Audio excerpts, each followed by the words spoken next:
Welcome back to another episode of Sake Drinker and Friends here in the beautiful Napa Valley after a pretty hot week, and a lot of fun stuff happened this week. We tasted a great selection from a really good friend, Jack Edwards, who's been a friend for years. We'll hear a little bit about his story, and then also a new great friend, Satoshi-san, who's here to help us out and decipher the sake world with some amazing brands that they both came up together, if I'm not mistaken, and really impressive portfolio. I mean, really captivating. Every sake that we tasted had a different personality and story about them. But without further ado, Jack, we want to hear a little bit about yourself. So I was worked for a couple of different Napa Valley wineries, selling California wines, and kind of on a whim about 2 years ago decided to start my own company importing French wines, so I went completely the opposite. And Satoshi and I had done some work together a long time, and we sold some wine in Japan, and he does a lot of work in Japan and other parts of the world. And we got talking about sake one day, and we decided to explore the possibility of doing sake. And he has a lot of really good connections in Japan, and so we asked some people that he knew for some samples. And you were the first one to try them last week. I'm very honored. So, it was a great tasting, great group. Definitely. So you basically, in a nutshell, went from Napa Valley Winery to French wine, correct, to naturally sake. It only makes sense, right? Well, kind of I miss doing business in Japan was one of the reasons, because it's such an unbelievably great place to visit, as you know. Yeah. And but I also love sake.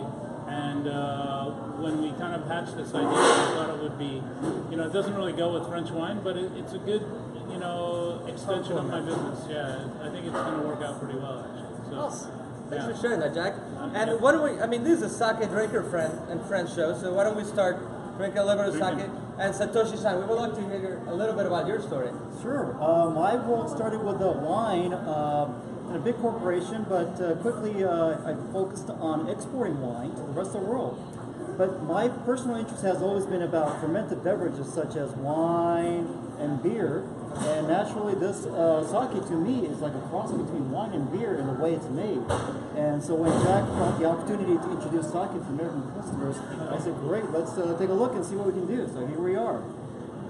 Gotta have one for the cameraman. Yes, sir. He's got to keep a steady hand. Awesome. Well, and you were born in Japan. I was born in Japan, but lived more than half my life here in the U.S. now. Very cool.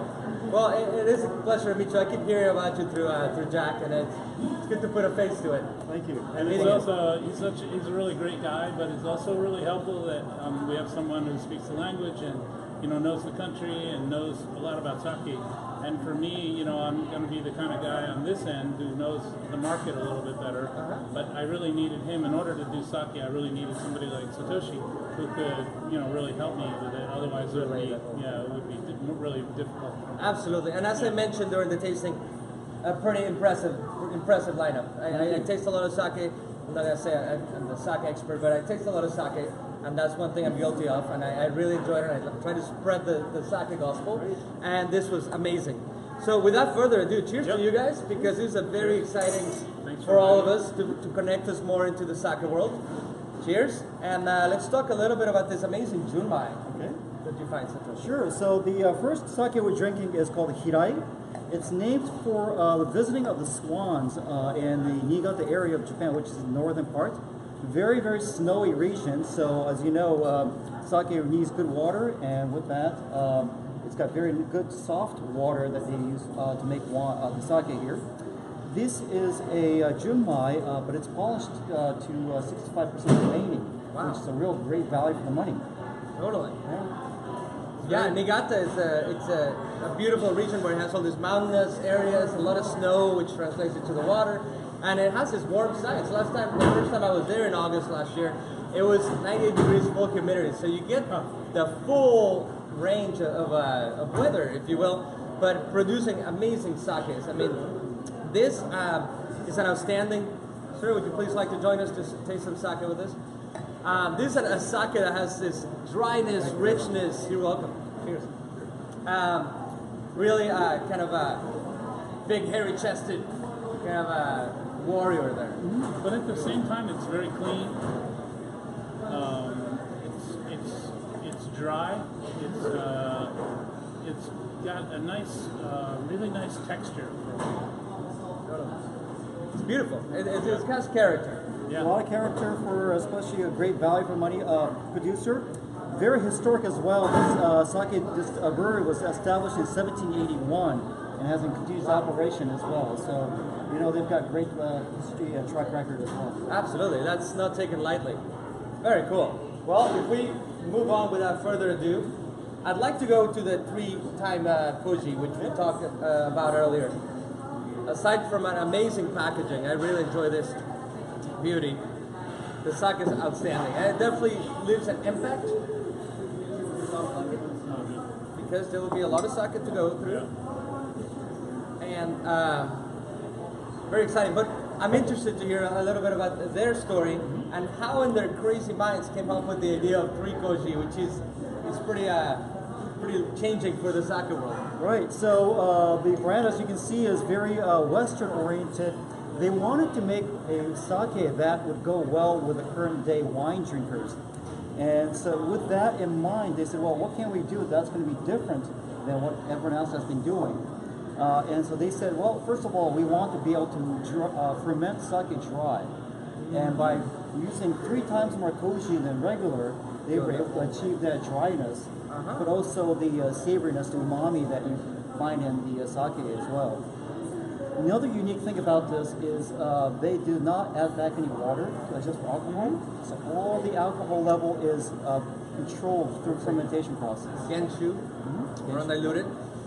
This has an amazing, I don't know if I mentioned it last time, but it's like a pineapple upside down cake factor to it without being overly cloying or sweet. It's got richness. What do you think, Andrew? It has some of the same almost perceived acidity like you have in a nama. Yes. I don't know if it is nama or not, but it has that like kind of dry, like grippy. Yeah, interesting. So the level of koji is that's really Totally. It's really cool. Pretty mouth-watering. Yeah, and so these folks are fairly new in the business. They were established in 1939, but in 1973 was when they really changed direction to make wine that would sell to the rest of the world. As such, they've been looking at the outside world as more of the market than the traditional Japanese marketplace. And so I think that's why you kind of find this interesting almost tropical fruit, like upside down pineapple cake kind of a thing. Rich mouthfeel that a wine drinker would really appreciate. Completely different. Totally. Completely different and not shy by any means. I thoroughly enjoy this one. I can't wait to The have fruit a is sip of incredible. this You think about, you know, like a beautiful seafood dish with this, and it would be just match up incredible, you know? You could even add a little touch of spice in there and just bring it up, or a Right. steak or something like that. Wow. I know we are running out of time, but I would love to jump into these 2 beautiful twin girls. Futari Butai? Futari Butai, yes. So Futari Butai, and the reason we're doing this too is they're both Daiginjo, but one of them is a Junmai Daiginjo with no brewer's alcohol added, pure rice. The other one has the brewer's alcohol added, which stylistically creates a different style, right?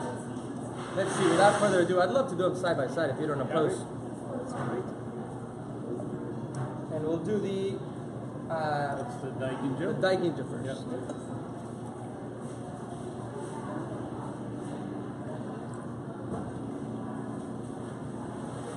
As opposed to the Junmai Daiginjo. Remember that word. Every time you see Junmai before in a sake, it means there's pure water, rice, koji, and yeast. Nothing else added. And sometimes, like in the Beatles, there's a 5th beetle, which is the brewer's alcohol, which in this case is going to be playing in the first sake. Right. Award winner, as you were mentioning, Jack? Yes, I did a little research and found that these sakes from Futari Butai have won a lot of awards in Japan for quality, and so they're, I think, really, really high quality products. What prefecture, Satoshi said? This is in the Ibaraki prefecture. Actually, you might even recognize the name of the city, Hitachi, the electronics company, which is based there as well. So it's it's right outside of Tokyo in a way, about 2 hours by train. Wow. So from Hitachi, I don't remember coming across a lot of sake from Hitachi in my experience. It's fun. But Ibaraki as a region is pretty well known, some deep history. And is this an older brewery? Once again, this is a new brewery. The original business was really based on making gifts for the wedding parties. But as they were selling more sake, they said, well, wait a minute, maybe we should get more serious about making it. We purchased a brewery in 2006. Wow, so this is like in diapers. Yes. It's a kid compared to the other ones. But the Toji, who is the brewmaster, comes from a very interesting background. Instead of being trained all his life in making sake, he actually was a doctor. He's a radiologist. Wow. Studied medicine, and then one day decided, you know what? I want to do something a little bit more about making things with my hands. And he went back to school, got his degree in fermentation science, and so he approached his sake from a very modern approach, very scientific, very academic. And I think you find that showing itself in the sake itself. I love how everything, the whole story you tell me, everything ties into the label, which is very modern. It has this touch of freshness. Do you get to see it, Anthony? And quite a bit of it in English, which is unusual too, you know? Absolutely, coming in a natural stage. Really pretty. What would you say the biggest difference in taste-wise for you guys is, to relate to our viewers?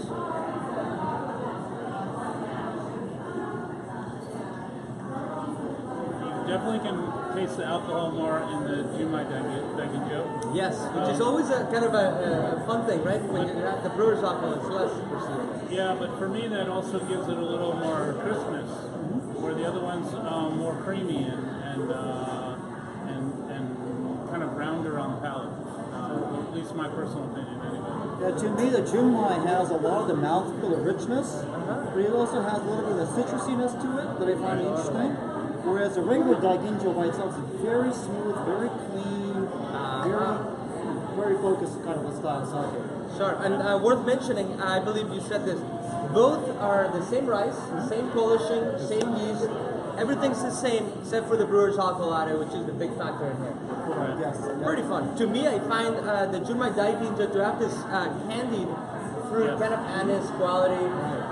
Both really, really pretty. I mean, this is I see as two beautiful Japanese twins, right? In a beautiful dress, not as far as going geisha, but not too much makeup, but really pretty, right? And friendly and just fun to hang out with. Yes. Yeah. Somebody you want to take out in the convertible for a while, right?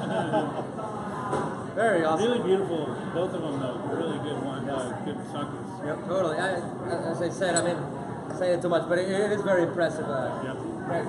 Let's jump into this baby, which is, I mean, aside from an amazing packaging, different. It really captures a little bit of a modern take to it, and also very traditional with the size of the characters on the bottle. And it's a Daiginjo, right? Yes, that is. Yeah. Junmai Daiginjo or just Daiginjo? Just Daiginjo. You sure? Mr. Cameraman, we need your assistance here in the glass. Cheers. Thank you. You're welcome. Really cool. So what can we find out about this, Satoshi? So this is once again a very historic sake brewery. It was established in 1831, Wow. and so they have a long track record. The Gokeiji, the brand name itself, actually is in honor of the wedding ceremony of the Taisho Emperor. So this was back in 1900. Wow. So this brand itself goes back many, many years.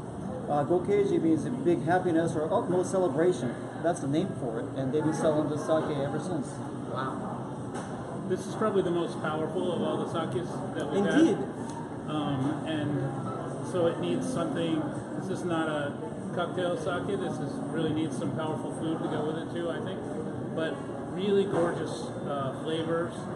Lingering. We had a bottle of this with dinner here last week, and it was completely different once we had all the food on the table.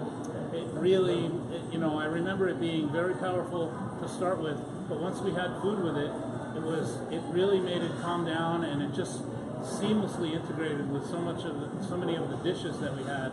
It was really fabulous. Wow. No, it is. Anthony, what do you think? You taste as much, if not more, sake than me on a regular I basis. completely agree with what the gentleman said. I'm curious about the bottle shape. That's Yeah, the bottle is that's the definitely. original, packaging, or Obviously not Interesting the question. closure, but Right. No, I think that's a traditional style they've been making in this shape. I've seen pictures of it going back many years, and in one shape or another, it's always this squarish kind of a looking feel to it. yeah, it's awesome. It almost reminds me, and I don't want to say this too loud, but of habushu, where the Okinawan chochu that has the snake inside. Right. In a lot of ways, it kind of reminds me on the color and shape of some of those bottles, but nothing to do with it. Prefecture, Satoshi-san? Once again, this is from Ibaraki. Oh, Ibaraki, yes, Yes. that's right. That's that. This is pretty tasty. This is definitely a blockbuster sake that you might want to look out there for once it hits the U.S. This is The bottle shape reminds me a little bit of some of the ruins in the Imperial Palace Gardens. Oh, You know, if you yes. go to the Imperial Palace Gardens and you see some of Totally. the old ruins there, they're sort of that shape, you know? Yeah, kind of like Yeah. the historic kind The of. old Imperial Palace, maybe. you know? Absolutely. That's what it reminded me when I saw it. So I don't know, maybe Really I'm pretty. crazy, but I thought that's what it kind of reminded me of. So. I'm sure we'll be hearing and tasting more of this sakes in the near future as Yeah. soon as everything to that.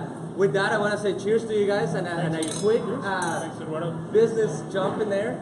Congratulations. Thank you. We want to thank and actually show you the new issue of Sake Today magazine.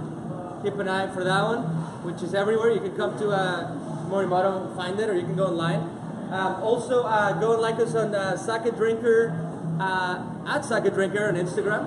And then we'll follow us and ask questions, and we'll be tasting more of this sake soon. And thanks everyone. We'll be having some pairings for that and all of this stuff. Cheers guys. Thank you so much. Thanks. Cheers. Thank you, sir.